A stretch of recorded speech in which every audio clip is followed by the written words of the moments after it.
नमस्कार, स्वागत है आपका देश की बात में और मैं हूं आपके साथ अविन्या रावत। रुक करते हैं खबरों का, लेकिन उससे पहले एक नजर आज की हेडलाइंस पर डालते हैं। प्रधानमंत्री नरेंद्र मोदी का भोपाल दौरा, आज पीएम ग्लोबल इन्वेस्टर्स समिट का करेंगे शुभारंभ। अडानी, बिरला समेत 300 से अधिक बड़े उद्योगपति होंगे शामिल। तेलंगाना टनल सुरंग में 11 किलोमीटर तक भरा पानी, मजदूरों के बाहर निकलने की संभावना बेहद कम। रेस्क्यू ऑपरेशन में एनडीआरएफ, सेना और एसडीआरएफ की टीमें शामिल। 3 दिवसीय दिल्ली विधानसभा सत्र आज से होगा शुरू। सत्र से पहले सीएम रेखा गुप्ता झंडेवालान जाएंगी मंदिर। नई बीजेपी सरकार का पहला होगा सत्र। किसानों के दिल्ली कूच पर फैसला टला। किसान नेता सरवंश सिंह पंधेर बोले, दूसरे फोरम के साथ भी बात करनी है, कल अमृतसर में करेंगे ऐलान। राजस्थान के झालावाड़ में 150 फीट गहरे बोरवेल में गिरी 5 साल के बच्चे की मौत। 13 घंटे बाद उसका शव रेस्क्यू टीम ने बाहर निकाला। तमिलनाडु में रेलवे स्टेशन का हिंदी नाम मिटाया। सीएम स्टालिन ने कहा, केंद्र 10,000 करोड़ तभी भी न्यू एजुकेशन पॉलिसी लागू नहीं करेंगे। आप देख रहे हैं के न्यूज, खबरों का सारथी।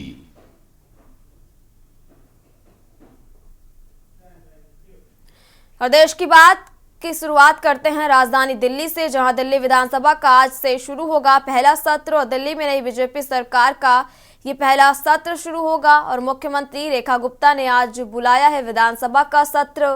और बड़ी जानकारी आपको बता रहे हैं, जहां सीएम रेखा गुप्ता ने आज विधानसभा का सत्र बुलाया है।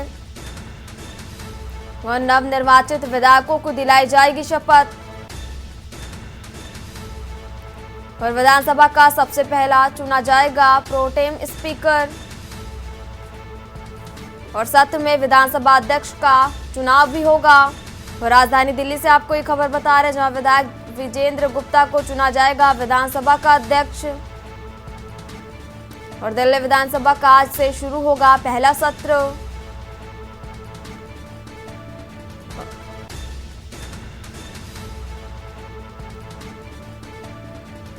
और इस खबर पर ज्यादा जानकारी के लिए हमारे साथ विशेष संवाददाता अखिलेश सिंह हमारे साथ जुड़े। अखिलेश जी, मुख्यमंत्री रेखा गुप्ता ने आज विधानसभा सत्र के लिए बैठक बुलाई है और ये बीजेपी सरकार गठित होने के बाद ये पहला सत्र है, क्या कुछ है पूरी जानकारी अखिलेश जी?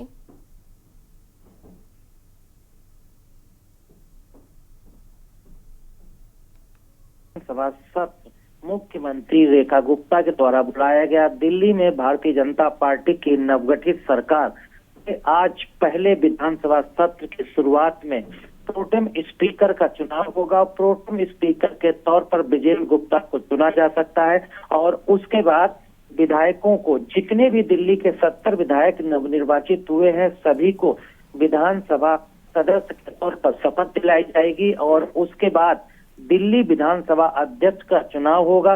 भारतीय जनता पार्टी ने पहले ही विजेंद्र गुप्ता का विधानसभा अध्यक्ष के प्रत्याशी के तौर पर नामित घोषित कर रखा है। तो इससे अंदाजा लगाया जा सकता है कि विजेंद्र गुप्ता को प्रोटेम स्पीकर भी बनाया जाएगा और उसके बाद उनको परमानेंट विधानसभा अध्यक्ष भी चुनाव में बनाया जाएगा। और विधानसभा सत्र की शुरुआत 24 फरवरी से होगी और 27 फरवरी तक चलेगा। फिलहाल इसमें 3 बैठकें होने की ये है कि 24, 25, 26, 27 4 दिन विधानसभा का सत्र चलेगा। और इस सत्र के दौरान तमाम आरोप प्रत्यारोप का दौर भी देखने को मिलेगा। सत्ता पक्ष और विपक्ष, यानी कह सकते हैं भारतीय जनता पार्टी की सरकार, यानी भारतीय जनता पार्टी के विधायक और आम आदमी पार्टी के विधायकों के बीच तीखी नोक झोंक और हंगामा भी देखने को मिल सकता है, क्योंकि आम आदमी पार्टी के तरफ से पूर्व मुख्यमंत्री आजसी को नेता प्रतिपक्ष बनाया गया है और वहीं तेज तर्राक भारतीय जनता पार्टी के नेता दिल्ली के मुख्यमंत्री के तौर पर रेखा गुप्ता सामने होंगी। कहा जा सकता है दोनों तरफ से तीखी नोक-झोंक और हंगामा देखने को मिल सकता है। अखिलेश जी, आपका शुक्रिया अधिक जानकारी साझा करने के लिए। आप बने रहिए, लगातार आपसे अपडेट लेते रहेंगे। और बड़ी जानकारी आपको राजधानी दिल्ली से बता रहे हैं, जहां दिल्ली विधानसभा का आज सत्र की शुरुआत होगी और आज से शुरू होगा पहला दिल्ली विधानसभा का सत्र। और दिल्ली में नई बीजेपी सरकार का होगा पहला सत्र और सीएम रेखा गुप्ता ने आज बुलाया है विधानसभा का ये सत्र। नवनिर्वाचित विधायकों को दिलाई जाएगी शपथ।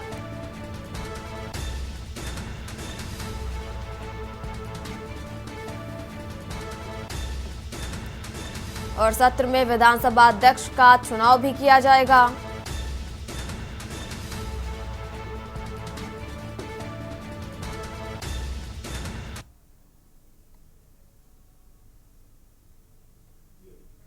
और अगली खबर भी आपको राजधानी दिल्ली से बता रहे, जहां पीएम 28 फरवरी को संगीत समारोह में शिरकत करेंगे। और एक बड़ी जानकारी आपको दिल्ली से बता रहे हैं, जहां जहान ए खुसरो सूफी संगीत समारोह में पीएम करेंगे शिरकत। होगी बहुचर्चित सूफी संगीत समारोह की रजत जयंती और प्रधानमंत्री नरेंद्र मोदी दर्ज कराएंगे अपनी विशेष मौजूदगी। और राजधानी दिल्ली से आपको एक खबर बता रहे, जहां सुंदर नर्सरी नई दिल्ली में ये समारोह होगा। और पीएम 28 फरवरी को संगीत समारोह में शिरकत करेंगे। और जहान ए खुसरो सूफी संगीत समारोह में पीएम करेंगे शिरकत। और होगी बहुचर्चित सूफी संगीत समारोह की रजत जयंती। तो लगातार अखिलेश जी हमारे साथ बने हुए हैं, उनका रुख कर लेते हैं। अखिलेश जी, प्रधानमंत्री नरेंद्र मोदी 28 फरवरी को संगीत समारोह में शिरकत करेंगे, क्या कुछ है पूरी जानकारी अखिलेश जी? कार्यक्रम का आयोजन होने जा रहा है। इस कार्यक्रम का नाम जहाने खुसरत 2025 रखा गया है, जिसमें बतौर मुख्य अतिथि के तौर पर प्रधानमंत्री नरेंद्र मोदी शामिल होंगे। 28 फरवरी को होने वाले जहाने खुसरो 2025 कार्यक्रम का उद्घाटन प्रधानमंत्री नरेंद्र मोदी करेंगे। इस कार्यक्रम का जो थीम रखी गई है उसे सूफी संगीत महोत्सव की रजत जयंती के नाम से जाना जाएगा। और रजत जयंती के अवसर पर जो सूफी संत हुए हैं उनके गीत संगीत के प्रोग्रामों का आयोजन किया जाएगा, ताकि सूफी संगीत की जो सांस्कृतिक धरोहर भारत की है उसको आगे बढ़ाया जा सके। और भारत की आध्यात्मिकता में, समग्रता में और सांस्कृतिक धरोहर में सूफी संगीत का बड़ा योगदान रहा है। तो इसलिए जो इसके संस्थापक हैं वो मुजफ्फर अली हैं, जो उत्तर प्रदेश लखीमपुर से ताल्लुक रखते हैं, मुंबई में फिल्म निर्माता हैं। उनके तरफ से इस कार्यक्रम का आयोजन हर साल किया जाता है। जहाने खुसरो इस बार 2025 में हुआ है, इसको आयोजन किया जा रहा है। इसके संस्थापक के मुजफ्फर अली के तरफ से ये जानकारी दी गई कि इस कार्यक्रम में आने के लिए प्रधानमंत्री नरेंद्र मोदी ने स्वीकृति दे दी है और 28 फरवरी को इसका उद्घाटन प्रधानमंत्री के हाथों किया जाएगा।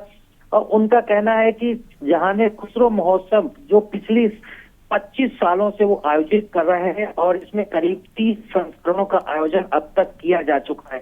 तो इस तरह से तमाम तरह के जो कार्यक्रम हुए हैं वो एक ऐतिहासिक कार्यक्रम हुए हैं, जिनमें चाहे अमीर खुसरो हो, बाबा बुल्ले शाह हो, लल्लेश्वरी जैसे महान हस्तियों की शिक्षाओं का इसमें प्रस्तुतिकरण महान गीत संगीतकार करते रहे हैं। तो इसमें तमाम तरह की जहाने खुसरो में संत की बाणी हो, रहस्यवादियों की धुन हो, इन लगन का सबका मंचन किया जाता है। तो कह सकते हैं विविधता में एकता को पिरोने के लिए 28 फरवरी को जहाने खुसरो कार्यक्रम होगा, जिसका उद्घाटन प्रधानमंत्री के हाथों होगा। अवन्या। अखिलेश जी, धन्यवाद आपका जानकारी के लिए। आप बने रहिए, आगे भी आपसे लगातार अपडेट्स लेते रहेंगे। और जहाने खुसरो सूफी संगीत समारोह में प्रधानमंत्री शिरकत करेंगे। दिल्ली से आपको खबर बता रहे, जहां होगी बहुचर्चित सूफी संगीत समारोह की रजत जयंती। प्रधानमंत्री नरेंद्र मोदी दर्ज कराएंगे अपनी विशेष मौजूदगी। सुंदर नर्सरी नई दिल्ली में होगा समारोह। और पीएम 28 फरवरी को संगीत समारोह में शिरकत करेंगे।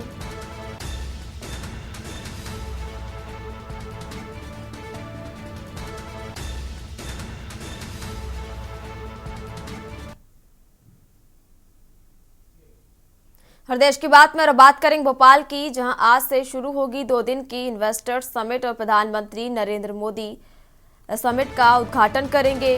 और एक बड़ी जानकारी आपको भोपाल से बता रहे हैं, जहां इन्वेस्टर्स समिट में शामिल होंगे देश विदेश के कई नामी उद्योगपति। और प्रधानमंत्री मोदी उद्योगपतियों से कर सकते हैं चर्चा। इन्वेस्टर्स समिट में ईवी, सोलर एनर्जी, टेक्सटाइल पर फोकस रहेगा। और इन्वेस्टर्स समिट आयोजन इंदिरा गांधी राष्ट्रीय मानक संग्रहालय में होगा और आज से शुरू होगी 2 दिवसीय की इन्वेस्टर्स समिट। और प्रधानमंत्री मोदी इन्वेस्टर समिट का 10:15 पर उद्घाटन भी करेंगे। खबर भोपाल से, जहां आज से शुरू होगी 2 दिन की इन्वेस्टर समिट और प्रधानमंत्री मोदी समिट का 10:15 पर उद्घाटन भी करेंगे। और इन्वेस्टर समिट में शामिल होंगे देश विदेश के कई नामी उद्योगपति और प्रधानमंत्री मोदी उद्योगपतियों से कर सकते हैं चर्चा। और इन्वेस्टर समिट में ईवी, सोलर एनर्जी, टेक्सटाइल पर फोकस रहेगा। इन्वेस्टर्स समिट आयोजन इंदिरा गांधी राष्ट्रीय मानव संग्रहालय में होगा और आज से शुरू होगी 2 दिन की इन्वेस्टर्स समिट। और अखिलेश जी हमारे साथ लगातार बने हुए हैं। अखिलेश जी, आज से शुरू होगी 2 दिन की इन्वेस्टर समिट और ये भोपाल में होगी, जहां पर प्रधानमंत्री समिट का 10:15 पर उद्घाटन भी करेंगे। क्या कुछ है और अपडेट आपके पास अखिलेश जी? मध्य प्रदेश में निवेश बढ़ाना, उद्योग जगत को आगे ले जाना और मध्य प्रदेश में उद्योग नगरी के तौर पर और अधिक विकसित करने के लिए मध्य प्रदेश की सरकार ग्लोबल इन्वेस्टर समिट का आयोजन कर रही है। इसका आयोजन भोपाल के इंदिरा गांधी राष्ट्रीय मानव संग्रहालय में किया जा रहा है, जिसका उद्घाटन प्रधानमंत्री नरेंद्र मोदी करेंगे। करीब 10 बजे प्रधानमंत्री नरेंद्र मोदी भोपाल पहुंचेंगे और 10:15 बजे ग्लोबल इन्वेस्टर समिट का उद्घाटन करेंगे। इस मौके पर मध्य प्रदेश के मुख्यमंत्री डॉक्टर मोहन यादव और राज्यपाल समेत सरकार पूरी मौजूद रहेगी। प्रधानमंत्री करीब 1 से 1.25 घंटे इन्वेस्टर समिट पर रहने वाले हैं और इस दौरान प्रधानमंत्री की तमाम देशी विदेशी उद्योगपतियों से मुलाकात हो सकती है। प्रधानमंत्री इन सभी से मध्य प्रदेश में इन्वेस्ट करने, उद्योग लगाने और औद्योगिक क्षेत्र विकसित करने के लिए सभी उद्योगपतियों से बात कर सकते हैं। इसमें चाहे वो देश के उद्योगपति हों या विदेश से शामिल होने वाले उद्योगपति हों, जिनमें चाहे कोटक महिंद्रा हो, अडानी हो, अंबानी हो, संजीव पुरी हो, नादिर गोदरेज हो, तमाम तरह के देश विदेश के जो बड़े औद्योगिक घराने हैं उनके प्रतिनिधि इस इन्वेस्टर समिट में शामिल हो रहे हैं। प्रधानमंत्री इन उद्योगपतियों से चर्चा के दौरान उनको एक अच्छा माहौल देने, विशेष छूट देने, साथ ही साथ उद्योग लगाने के समय तमाम तरह की सब्सिडी और कई सुविधाएं मुफ्त में देने की भी सरकार के तरफ से ऐलान पहले भी किया जा चुका है। और जब प्रधानमंत्री इस समिट में शामिल होंगे और जब उद्योगपतियों को संबोधित करेंगे तो प्रधानमंत्री भी कई घोषणाएं कर सकते हैं ताकि मध्य प्रदेश में ज्यादा से ज्यादा निवेश बढ़ाया जा सके और इन्वेस्टर्स वहां पर इन्वेस्ट कर सके, इसका माहौल विकसित किया जा सके और औद्योगिक घराने जो हैं वहां पर अपने उद्योग लगा सकें। अखिलेश जी, आपका बहुत बहुत शुक्रिया तमाम जानकारी हमारे दर्शकों के साथ साझा करने के लिए। और भोपाल से आप कोई बड़ी जानकारी बता रहे हैं, जहां से शुरू होगी 2 दिन की इन्वेस्टर्स समिट और प्रधानमंत्री मोदी इस समिट का 10:15 पर उद्घाटन भी करेंगे। और इन्वेस्टर्स समिट में शामिल होंगे देश विदेश के कई नामी उद्योगपति और प्रधानमंत्री मोदी उद्योगपतियों से कर सकते हैं चर्चा।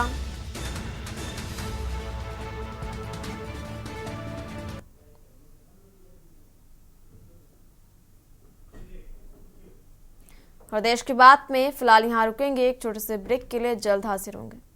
अब ब्रेक के बाद एक बार फिर रुक करते हैं राजधानी लखनऊ का, जहां निजीकरण के विरोध में राष्ट्रव्यापी हड़ताल का ऐलान और बिजली निजीकरण के विरोध में 26 जून को होगा हड़ताल। और एक बड़ी जानकारी आपको लखनऊ से बता रहे हैं, जहां निजीकरण के विरोध में देश भर में प्रदर्शन किया जाएगा। और NCCOEE ने की हड़ताल की घोषणा। खबर लखनऊ से, जहां निजीकरण के विरोध में राष्ट्रव्यापी हड़ताल का ऐलान। बिजली निजीकरण के विरोध में 26 जून को होगा हड़ताल। निजीकरण के विरोध में देश भर में प्रदर्शन होगा।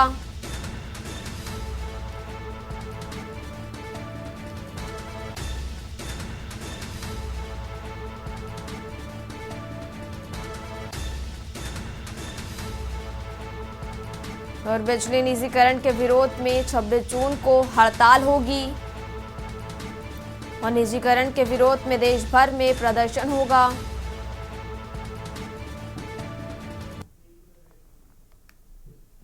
और देश की बात में और बात करें आगरा की, जहां यूपी बोर्ड की परीक्षा कड़ी निगरानी में शुरू हो गई। सुबह से ही परीक्षा केंद्रों पर उमड़ी छात्र छात्राओं की भीड़ और सुबह से ही परीक्षा केंद्रों पर छात्र छात्राओं की भारी भीड़ देखने को मिली और जोनल मजिस्ट्रेट करेंगे परीक्षा केंद्रों की निगरानी और सचल दल घूम घूम कर रखेंगे पैनी नजर। सीसीटीवी की निगरानी में होगी परीक्षा और नकल विहीन परीक्षा करवाने को लेकर एक्टिव जिला प्रशासन और परीक्षा केंद्रों के आसपास फोटो स्टेट की दुकानें करवाई गई बंद और यूपी बोर्ड की परीक्षा कड़ी निगरानी में शुरू। खबर आगरा से, जहां यूपी बोर्ड की परीक्षा कड़ी निगरानी में शुरू हो गई और सुबह से ही परीक्षा केंद्रों पर उमड़ी छात्र छात्राओं की भारी भीड़। जोनल मजिस्ट्रेट करेंगे परीक्षा केंद्रों की निगरानी।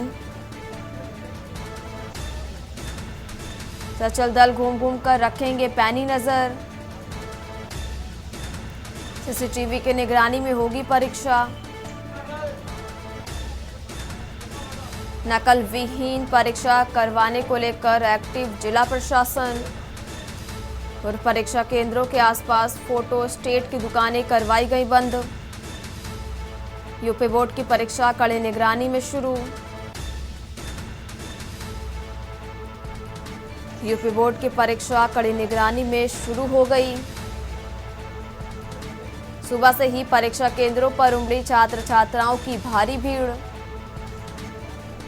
जोनल मजिस्ट्रेट करेंगे परीक्षा केंद्रों की निगरानी।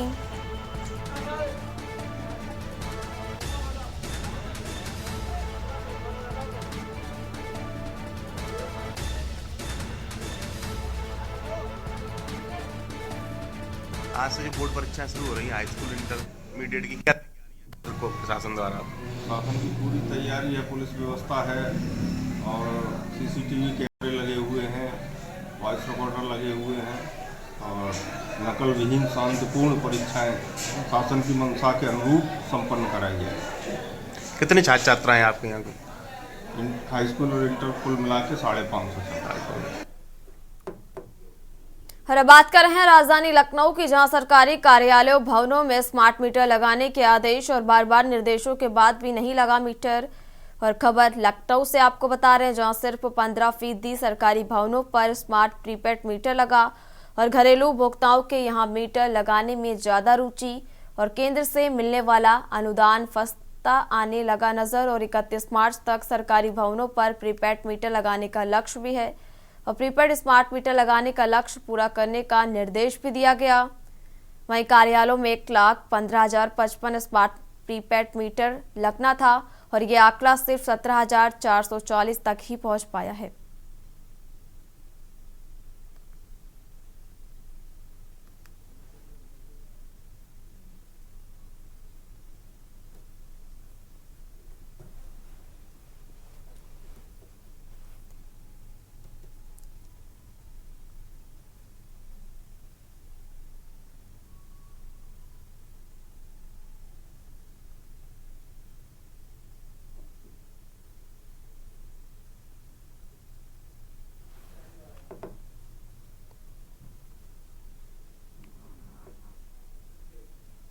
और अब बात कर रहे हैं फिरोजाबाद की, जहां माल गोदाम में लगी भीषण और आग लगने की वजह से शॉर्ट सर्किट और गोदाम में रखा सामान जलकर खाक हुआ।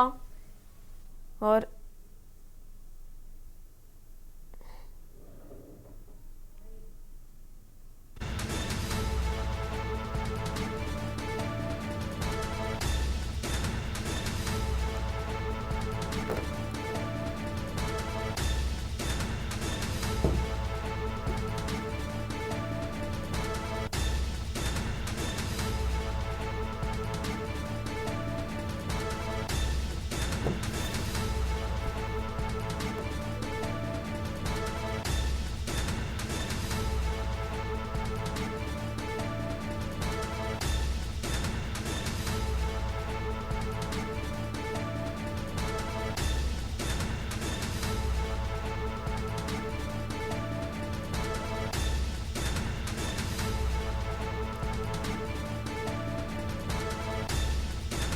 और अब बात कर रहे हैं राजधानी लखनऊ की, जहां मड़ियाओं में देर रात सर्विस वर्कशॉप में लगी आग। बेसमेंट में बने सर्विस सेंटर के अंदर ये घटना हुई, जहां मोबिल ऑयल के सिलेंडर में लगी थी आग। और लखनऊ से आपको एक खबर बता रहे, जहां बेसमेंट में बने सर्विस सेंटर के अंदर हुई घटना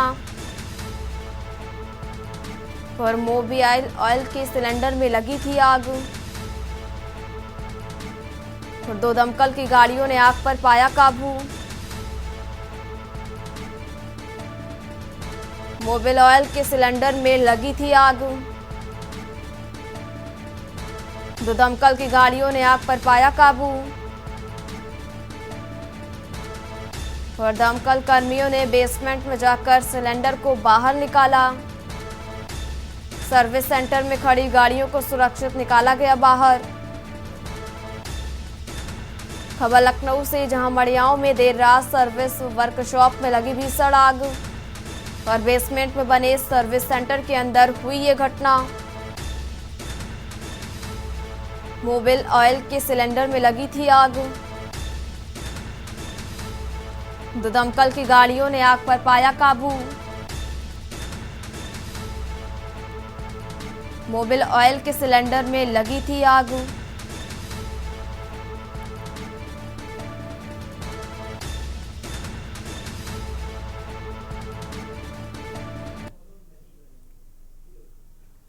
और देश की बात में बात कर रहे हैं राजधानी लखनऊ की। इसी बीच एक और बड़ी जानकारी आपको लखनऊ से, महेश नमकीन फैक्ट्री में लगी भीषण आग। और एक बड़ी जानकारी आपको बता रहे हैं, जहां दमकल टीम मौके पर मौजूद और दमकल कर्मी आग को बुझाने की कोशिश कर रहे हैं। सरोजनी नगर के नदारगंज इंडस्ट्रियल एरिया में लगी आग और महेश नमकीन फैक्ट्री में भीषण आग लगी। और खबर आपको राजधानी लखनऊ से बता रहे हैं, जहां दमकल टीम मौके पर मौजूद है और दमकल कर्मी आग को बुझाने की कोशिश कर रहे हैं। सरोजनी नगर के नदारगंज इंडस्ट्रियल एरिया में ये आग लगी और महेश नमकीन फैक्ट्री में लगी भीषण आग। दमकल टीम मौके पर मौजूद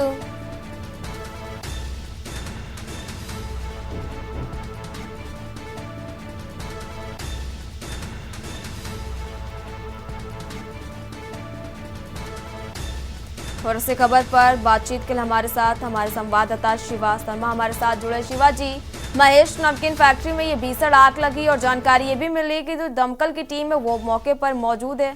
क्या कुछ और जानकारी है आपके पास शिवा जी?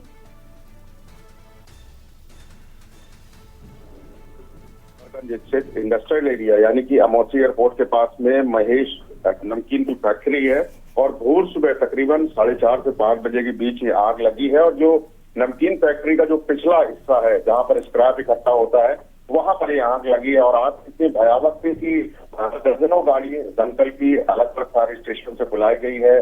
तकरीबन 30 से ज्यादा दमकल कर्मी इस आग को बुझाने का लगातार प्रयास कर रहे हैं और आग फिलहाल 2.5 घंटे बाद 3 घंटे बाद पूरी तरीके से आग पर काबू पा लिया गया है। लेकिन बड़ी घटना होने से बच गई क्योंकि जो तमाम नाइट शिफ्ट के जो वर्कर्स हैं, जो दर्जनों कर्मचारी हैं, वो इस नमकीन फैक्ट्री में काम करते हैं और दालमोट है, बिस्कुट है और तमाम तरीके की जो खाद्य सामग्री है वो इस फैक्ट्री में बनती है और उनकी पैकिंग का सामान भी होता है। तो जिस हिस्से में आग लगी थी उसके आगे तमाम जो फैक्ट्री कर्मचारी थे वो मौजूद थे। लेकिन इस पूरी घटना में जब रेस्क्यू ऑपरेशन चला तो किसी के हताहत होने की कोई सूचना नहीं है।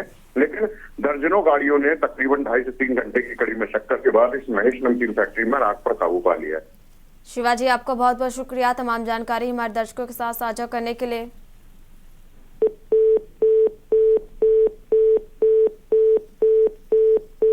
प्रदेश की बात में फिलहाल यहाँ रुकेंगे एक छोटे से ब्रेक के लिए, जल्द हाजिर होंगे।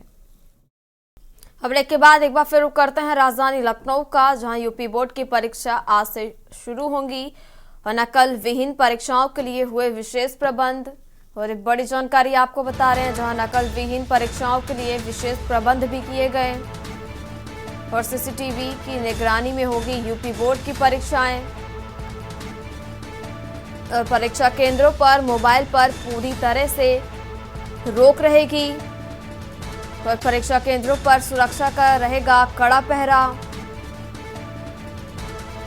और 2 पालियों में होगी यूपी बोर्ड की परीक्षाएं।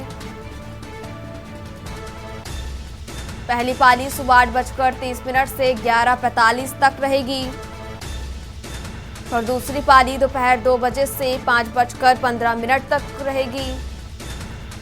और खबर लखनऊ से, जहां यूपी बोर्ड की परीक्षाएं आज से शुरू हो रही और नकल विहीन परीक्षाओं के लिए विशेष प्रबंध भी किए गए और सीसीटीवी की निगरानी में होगी यूपी बोर्ड की परीक्षाएं।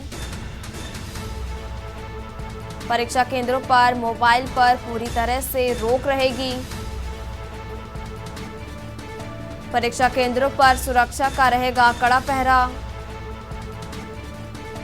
2 पालियों में होगी यूपी बोर्ड की परीक्षा।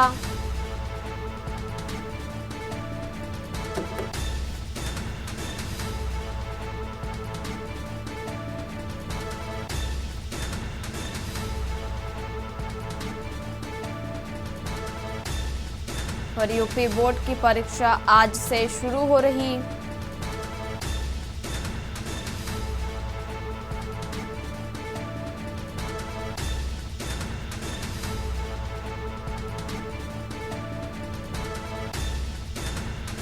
परीक्षा केंद्रों पर मोबाइल पर पूरी तरीके से रोक रहेगी। परीक्षा केंद्रों पर सुरक्षा का रहेगा कड़ा पहरा।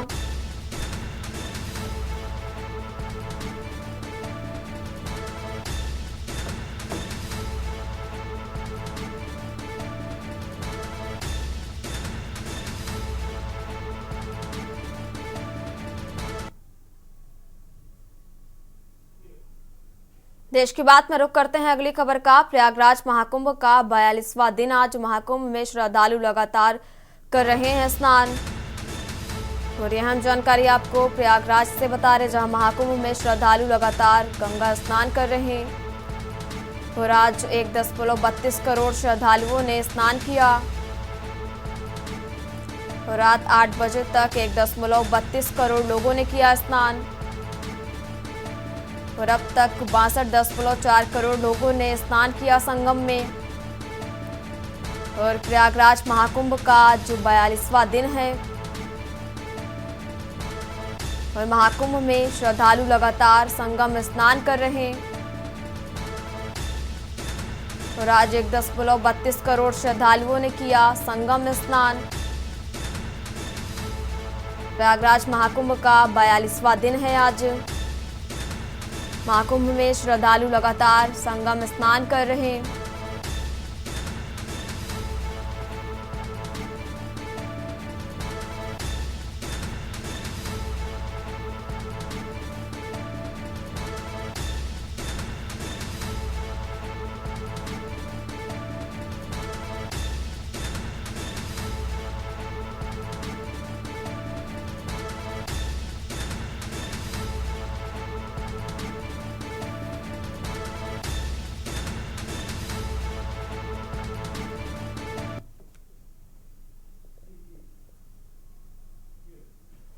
और अब रुख करते हैं खबरों का। IPL की तर्ज पर पिछले 15 वर्षों से खेला जा रहा डेन प्रीमियर लीग के 16वें वर्ष का फाइनल मैच डेन डेयर डेविल्स और डेन सुपर किंग्स के बीच खेला गया, जिसमें डेन डेयर डेविल्स ने 20 ओवरों में 155 रनों का लक्ष्य डेन सुपर किंग्स के सामने रखा।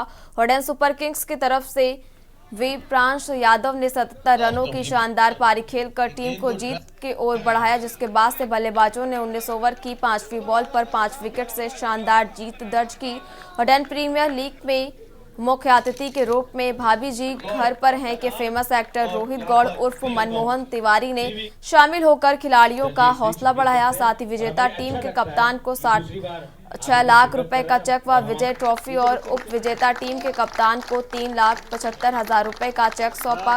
और लीग में मैन ऑफ द सीरीज उप विजेता टीम के फाजिल खान बने और मैन ऑफ द मैच रहे विप्रांश यादव को भी पुरस्कृत किया गया। आप जानते होंगे और हमारी पूरी कास्ट भी है और हमारे डायरेक्टर डायरेक्ट करने वाले हैं किंग्स 11 के कप्तान। अरे कहाँ भाग रहे हो? ये कहूंगा कि चर्चित नहीं बदनाम ज्यादा हो। इस दुनिया में दिल हथेली पर लेकर तो बहुत सारे लोग चलते हैं।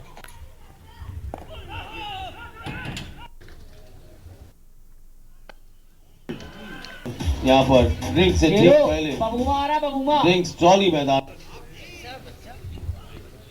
बहुत ही बेहतरीन अनुभव है। मैं पहले भी यहाँ पर आया हूँ, तब शायद ग्रीन पार्क में हुआ था। तो डे नेटवर्क का ये 11वां साल है चल रहा है। इस उपलक्ष्य में मेरी बहुत सारी शुभकामनाएं सबको।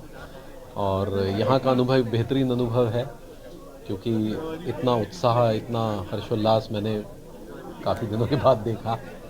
तो मेरी बहुत सारी शुभकामनाएं हैं सबको। सर, आपको क्या लगता है हर वर्ग के लोग इसमें खेल रहे हैं? आपने देखा होगा 60 वर्ष के भी हैं, 20 वर्ष के, इसको लेकर आता है। ये बहुत अच्छी बात है। एक तरह से हमारे हिंदुस्तान की डाइवर्सिटी में भी ये चीज़ें हैं कि सब जगह एक एकता का संदेश है, जो कि इस तरह की टूर्नामेंट्स में देखने को मिलता है तो बहुत खुशी होती है। सर, प्रधानमंत्री जी का भी खेलो इंडिया का लेकर प्रोत्साहन है, उस पर क्या कहना चाहेंगे? वो तो बहुत ही अच्छी मुहिम है। इसमें क्या है, जो युवा खिलाड़ी हैं जिनका हिडन टैलेंट रह जाता है वो कहीं ना कहीं सामने आएगा। बहुत सारे ऐसे टैलेंट है जो कई बार एक स्टेज पर जाकर लगता है कि ये वेस्ट हो गया, जबकि इसके अंदर इतनी क्षमताएं थी। तो इस तरह की मुहिम से जो है वो उस तरह का टैलेंट सामने उभर के आएगा, जो हमारे हिंदुस्तान के लिए बहुत ही अच्छी बात है।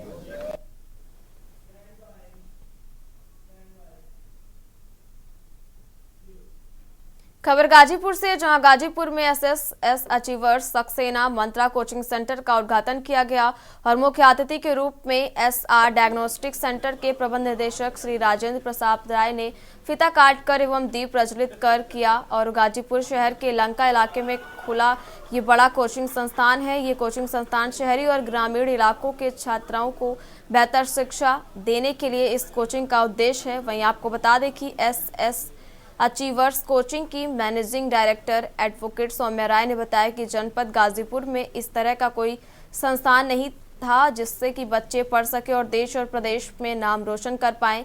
मेरे कोचिंग खोलने का केवल एक ही उद्देश्य है, जो कि ग्रामीण क्षेत्रों के बच्चों को बेहतर शिक्षा देने का प्रयास है।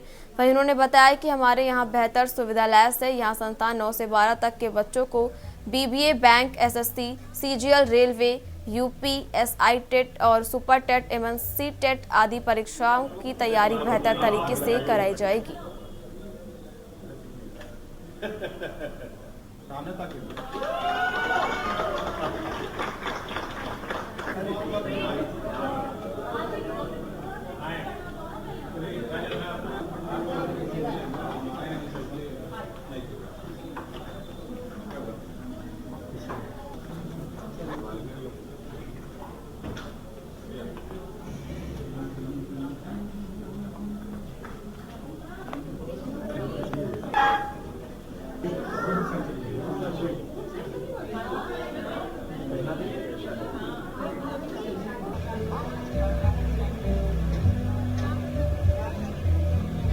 मैं अभी गाजीपुर में एक नई चीज शुरू कर रही हूँ, जो कि एजुकेशन रिफॉर्म लाना चाहती हूँ यहाँ पे, क्योंकि यहाँ पे जैसे कि सोर्सेस की बहुत कमी है। बच्चे कई बार एक ऐसे बच्चे होते हैं जो शायद उनको वो चीज नहीं मिल पाती है जो उनको चाहिए, तो इसके लिए वो बाहर जाते हैं। कई बार कुछ बच्चे होते हैं जो चीजों को अफोर्ड नहीं कर सकते हैं, तो उस हिसाब से हमने उनके लिए यहाँ पर सिर्फ बच्चों के लिए उनकी फाइनेंशियल स्टेटस हर चीज को देखकर, ये एक ऐसी जगह है कि बच्चा किसी भी क्षेत्र और परिस्थितियों से आ रहा है, ये चीज उसके लिए है।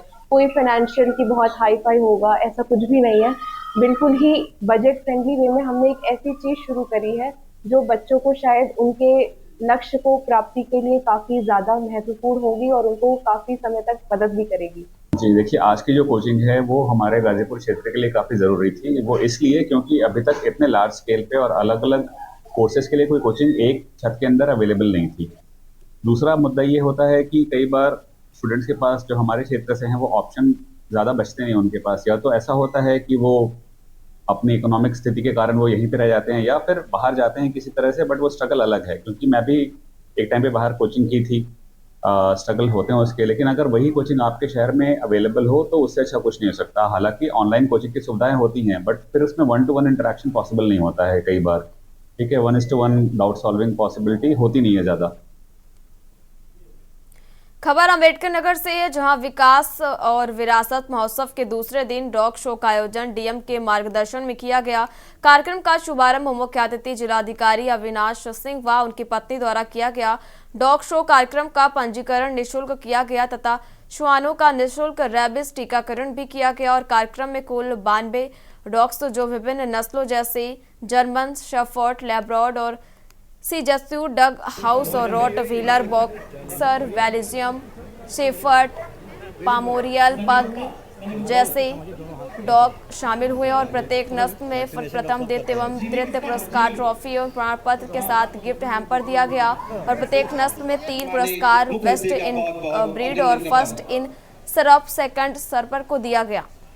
जर्मन शेफर्ड प्रजाति में प्रथम बार होने वाले कार्यक्रम का शुभारंभ करते आदरणीय जिलाधिकारी महोदय, साथ में CDO sir, additional SP sir, अपर जिलाधिकारी महोदय। आज स्थापना दिवस के मौके पर जनपद अंबेडकर नगर में 3 दिवसीय महोत्सव का आयोजन किया गया है। उसी के परिप्रेक्ष्य में आज दूसरे दिन 9 बजे से लेकर 12 बजे के बीच में हम लोगों ने एक प्रथम बार डॉग शो का आयोजन किया और निश्चित रूप से चूँकि वे फर्स्ट चांस था, उसके बावजूद जो वेटरनरी सीबीओ साहब के नेतृत्व में हमारे जो वेटरनरी विभाग की जो पूरी टीम थी उसने बहुत ही मेहनत किया और यहाँ कुल मिलाकर आज 46 लोग जो डॉग लवर थे उन्होंने अपने यहाँ पे रजिस्ट्रेशन कराया था और वो सभी लोग अलग अलग ब्रीड के यहाँ पर डॉग को लेकर आए थे। और अब बात कर रहे हैं गाजीपुर के, इस बीच बड़ी जानकारी आपको गाजीपुर से बता रहे हैं। यूपी बोर्ड की परीक्षा आज से हो रही शुरू। प्रशासन ने परीक्षा की सभी तैयारियां पूरी कर ली।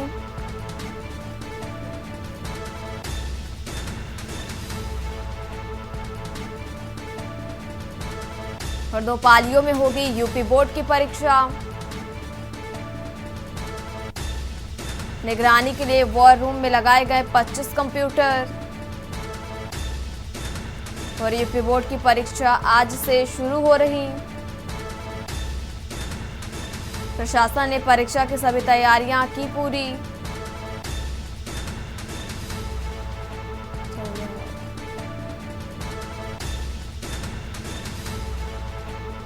और यूपी बोर्ड की परीक्षा आज से शुरू हो रही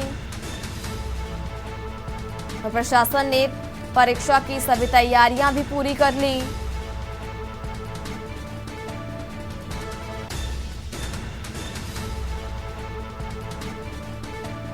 दो पालियों में होगी यूपी बोर्ड की परीक्षा।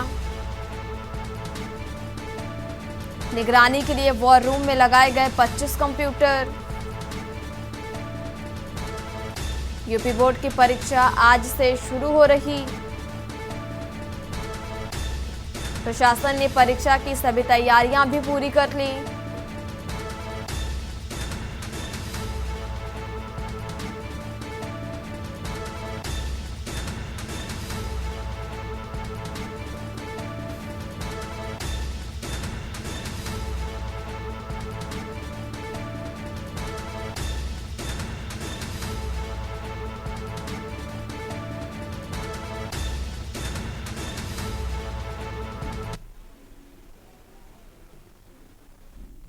बोर्ड परीक्षा के संचालन के लिए जो है राजकीय सिटी इंटर कॉलेज में मॉनिटरिंग सेल बनाया गया है, जिसमें कि 196 परीक्षा केंद्रों की निगरानी के लिए 25 कंप्यूटर लगाए गए हैं।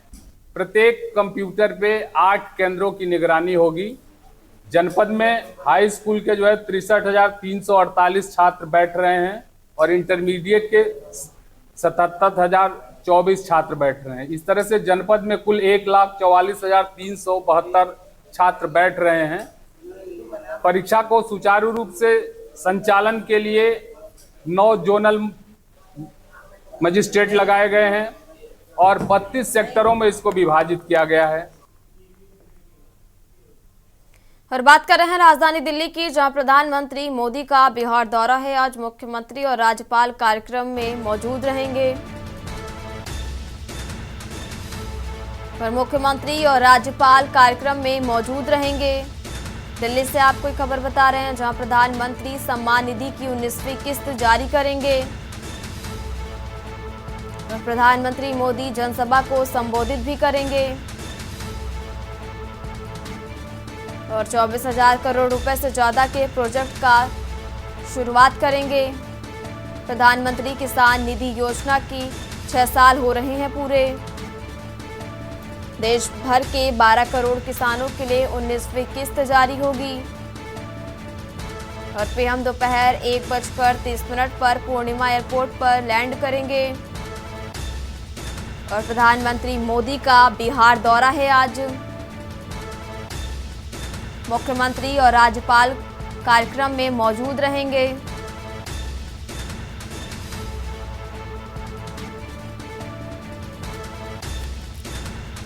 प्रधानमंत्री मोदी जनसभा को संबोधित भी करेंगे और 24,000 करोड़ रुपए से ज्यादा के प्रोजेक्ट की शुरुआत करेंगे।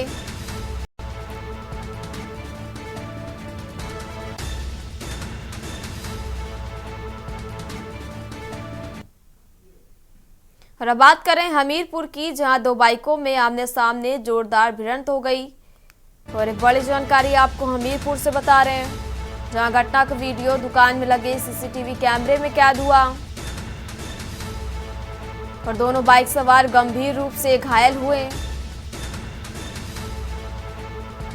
हमीरपुर नगर पालिका गेट के सामने ये भीषण हादसा हुआ, जहां घायलों को पुलिस ने कराया जिला अस्पताल में भर्ती। सदर कोतवाली क्षेत्र का ये पूरा मामला बताया जा रहा, जहां 2 बाइकों में आमने सामने हुई जोरदार टक्कर। घटना का वीडियो दुकान में लगे सीसीटीवी कैमरे में कैद हुआ।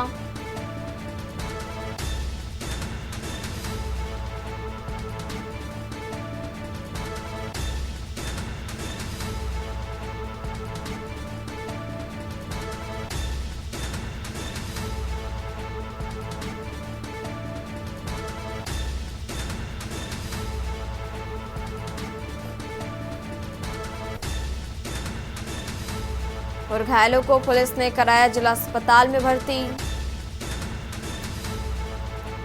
सदर कोतवाली क्षेत्र का ये पूरा मामला बताया जा रहा।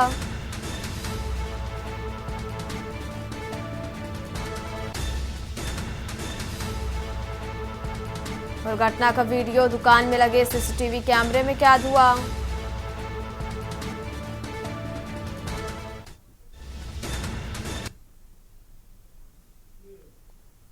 और अगली खबर भी आपको हमीरपुर से बता रहे, जहां यूपी बोर्ड की परीक्षा आज से हो रही शुरू।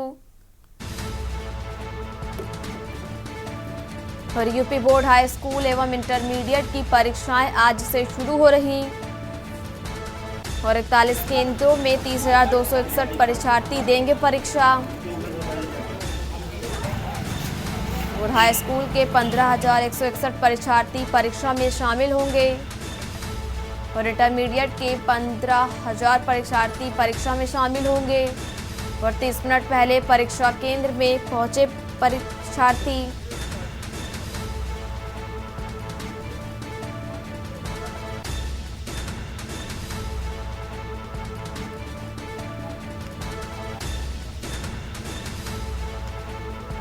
और 41 परीक्षा केंद्रों में 1800 कक्ष निरीक्षकों की लगी ड्यूटी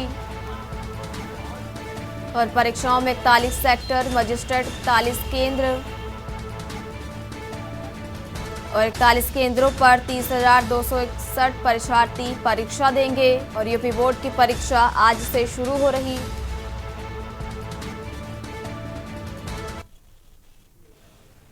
और अब बात कर रहे हैं उत्तर प्रदेश के गाजियाबाद की, जहां यूपी बोर्ड की हाई स्कूल एवं इंटरमीडिएट की परीक्षाएं आज से शुरू हो रही और 66 सेंटर बनाए गए हैं परीक्षा के लिए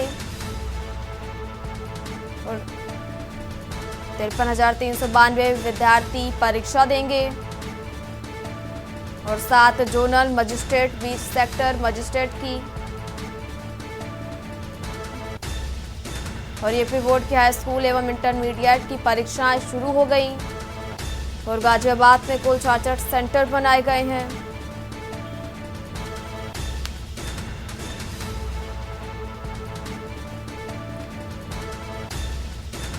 और गाजियाबाद समेत पूरे उत्तर प्रदेश में आज यूपी बोर्ड की 10वीं और 12वीं की परीक्षाएं शुरू हो गई।